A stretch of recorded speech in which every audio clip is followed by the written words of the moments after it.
This is Rosen Institute's Your Law Firm, where Lee Rosen and Ned Days cover management, marketing, finance, and new technologies for building the practice you deserve.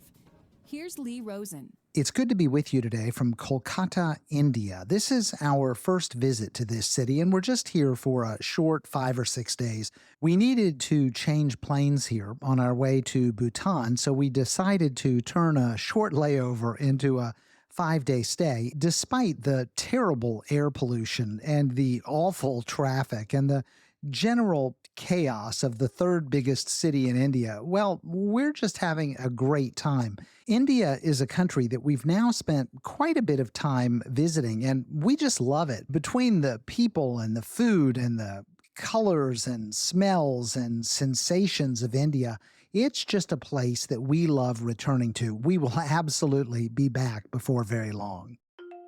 It's time for your tech tip. Let me tell you a story about my friend Ted. Ted Lays. No, you don't know him. He's a friend from summer camp in a different state. Ted went on a trip to magical Iceland several years ago. He was charmed by the amazing natural beauty, the roughness of the roads, the heat of the hot springs, the glaciousness of the glaciers. Now, for various reasons, Ted had to get a SIM card in Iceland. He couldn't just use his roaming, and partway through the trip, he ran out of data. So being the industrious problem solver Ted is, he went to a convenience store, paid for what he thought was a data top-up, and went about his merry way. Ted, it must be said, was not the keenest observer of his credit card statement, and as long as it wasn't high enough to set off alarm bells, he generally left well enough alone. Until one day, about a year after that Icelandic excursion, when he was looking a little more closely at his credit card statement and saw what seemed to be a charge from an Icelandic phone service provider. Ted started going through his previous statements and realized that somehow the one-time top-up was a recurring monthly charge. Now, he had no account, no login credentials, he didn't even know the phone number, having tossed away the SIM card on his return home, so he had to sheepishly call his credit card company and have them block any further payments. The good news is that these days we have no shortage of options for services that make it easy to stay on top of and identify subscriptions we may have forgotten about. The double-edged sword is that many of these are themselves additional monthly subscriptions, but let's take a look at a few ranging from free to freemium to paid that might help the Teds among us avoid paying for a year of Icelandic phone service in the future. Now, some credit card companies have added basic subscription management features to their apps and online portals. I say basic because they generally amount to just showing you a list of merchants who are billing you monthly or maybe just regularly. Chase has what they call a stored cards tool and a webpage about this feature with a lot of flowery language like link your card to the merchants you love and manage your online payments. After tapping around quite a bit to try to find this one on my Chase card, it appears to just list out the merchants charging your card on a monthly basis. No easy cancellation or any advanced features. Capital One is similar. Supposedly you can find out information about recurring charges and free trials that may be ending by chatting in the app with their AI assistant Eno, which I'm assuming is one spelled backward. Isn't that just adorable? I think I'll post a photo of my new friend Eno and me enjoying an herbal tea on Instagram. Eno couldn't tell me anything about free trials, and I asked it about recurring charges, and it just popped me out to a recurring merchants page on the website, which, to be fair, I didn't know existed, but again was nothing too special. I'm going to send Eno some unsolicited shirtless photos from my camera roll this week and see if that unlocks any extra features. As more and more subscriptions move inside of the iOS and Android walled gardens, one positive benefit is that managing them becomes a little easier. For app and content subscriptions in the Play Store on Android, you can open Payments and Subscriptions, then go to Subscriptions and select the service to which you are subscribed. You can then choose to cancel the subscription or go to Manage, Pause Payments to put it on hold for a specified period of time. On iOS devices, you can open up the App Store, tap your profile photo, and then select Subscriptions to see both current and past subscribed services. If you're looking for more functionality and frankly more help in getting these things canceled, you'll have to go to the heavy hitters. These tend to be much broader personal finance apps and platforms that include, amongst their many features, subscription and recurring payment management functionality. Rocket Money is a popular option, and one that includes a free tier with a surprisingly useful level of recurring payment management. You can link bank accounts and credit cards, and from there it gives you some basic features like balance alerts, some automated subscription detection, and spending tracking. This is definitely a step up. If you have several cards and accounts across different banks, you can see all of those recurring charges in one place. They offer paid options from between $6 to $12 per month that includes assistance with subscription cancellation, so you don't have to manually do that with each vendor, net worth tracking, budgeting, and a lot more. Quicken Simplify is in a similar vein, although it starts at $3 per month and there's a little more manual configuration required to manage recurring subscriptions. It doesn't provide cancellation assistance, but it does give you a heads up for upcoming or unusually high bills.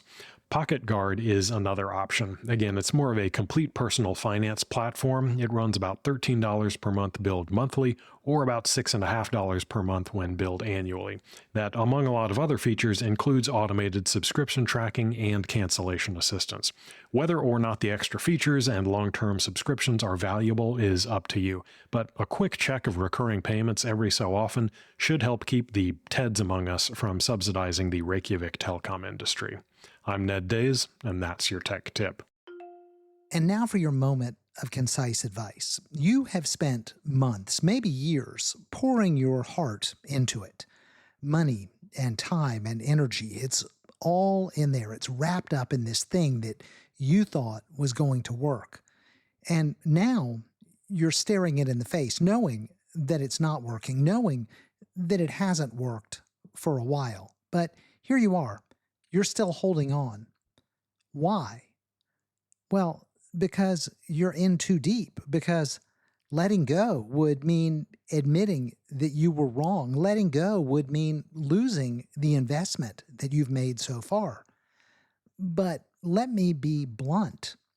Clinging to a mistake, it does not make it better. It doesn't justify the time or the money that has already been wasted. All it does when you cling to a mistake is to waste more. The second that you realize that it's not working, that is the moment that you're free to make a better choice, to come up with a better plan, to make a better decision. But that can only happen if you let go. This is the sunk cost fallacy at work. You tell yourself, I've already spent so much, I can't walk away now. But let me ask you something. If you dropped your wallet into quicksand, would you dive in after it? No. You would cut your losses. You would walk away, because doubling down on a bad decision, it doesn't get you your money back. It just sinks you deeper into the quicksand. And yet, here you are, convincing yourself that more effort, more time, more resources are going to turn things around. Well, they're not. The past, it is gone. The question isn't, how do I salvage what I've invested? It's, what is the smartest thing that I can do next? And here's the spoiler alert. The answer is almost never to keep propping up a sinking ship. Now, I get it. Letting go, it feels like failure. It's painful to admit that you bet on the wrong horse, that you chose the wrong path, or that you built the wrong thing. But here's the truth. Sticking with a mistake, it isn't loyalty, it's not perseverance, it's pride. And that pride, it's costing you more than you can afford. Do you really want to be the person who clings to the wrong thing out of sheer stubbornness? Do you really want to be the person who wastes years because they can't bear to walk away from an earlier decision? Or do you want to be the person who has the guts to say, this isn't working, now is the time to move on? There is power in pivoting. There is strength in reassessing. There is wisdom in walking away from what doesn't serve you anymore, no matter how much you've already spent on it.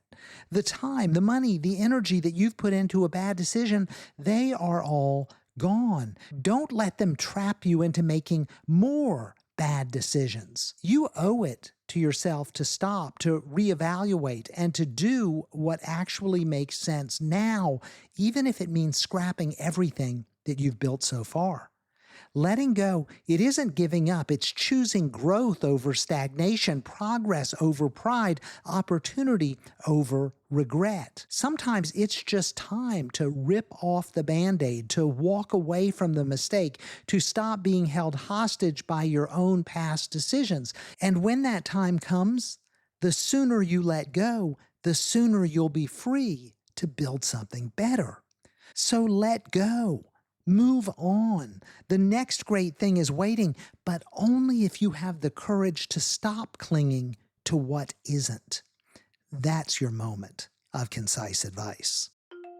Wrapping up from Kolkata, thanks for spending a few minutes with me and Ned today. We hope you have a great weekend and an even better week next week. Keep plugging away, moving forward, and getting things done. You're on the right track. You'll get there.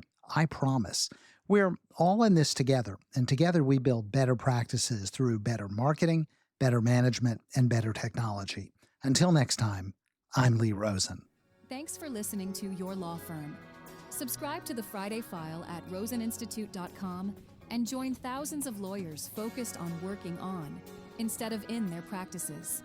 You'll find safe, successful, actionable approaches for transforming your firm. Sign up for free at roseninstitute.com.